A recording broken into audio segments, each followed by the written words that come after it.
Praise the Lord, everybody. Let me just wish you a happy Saturday. I want to share a few things that I have been thinking about, or has been on my mind, namely singleness in Christianity. And I've had people who have gotten married and people who I've been trying to make friends like most of my life. I was allowed to have a few friends, and I say allowed, I mean like seriously allowed, when I was younger. And we differed. That's just what it was. We differed in so many ways. We differed in integrity, we differed in honor, in individuality. Some similarities, we could have some fun, but we did differ. Our temperaments were different.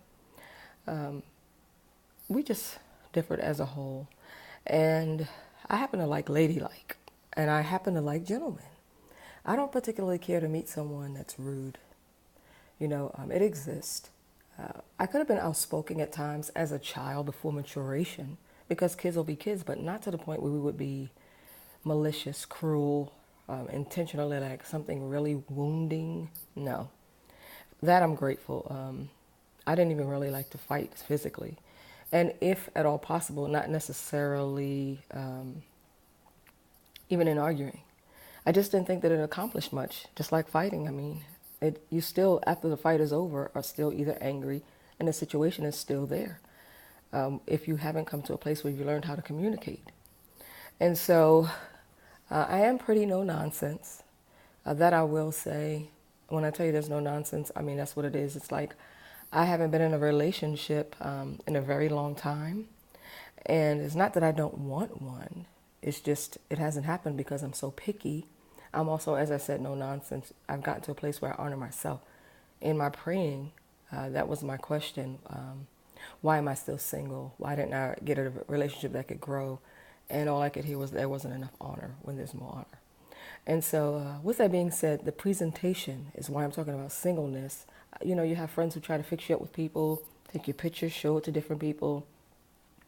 You're in environments where the people are like this rude and it's not really who you are. And it's just like you kind of know that not much is going to come out of this. And you try to fix people up, they try to fix you up with that one, and then still there's like something missing, regardless of what it was, just something's missing. Until you begin to seek God on it, because he has a plan. Well, if he starts to reveal to you, say, ministry, for example, then that means that you're somebody's husband or wife, and there's something within that other individual that is going to be needed in the ministry.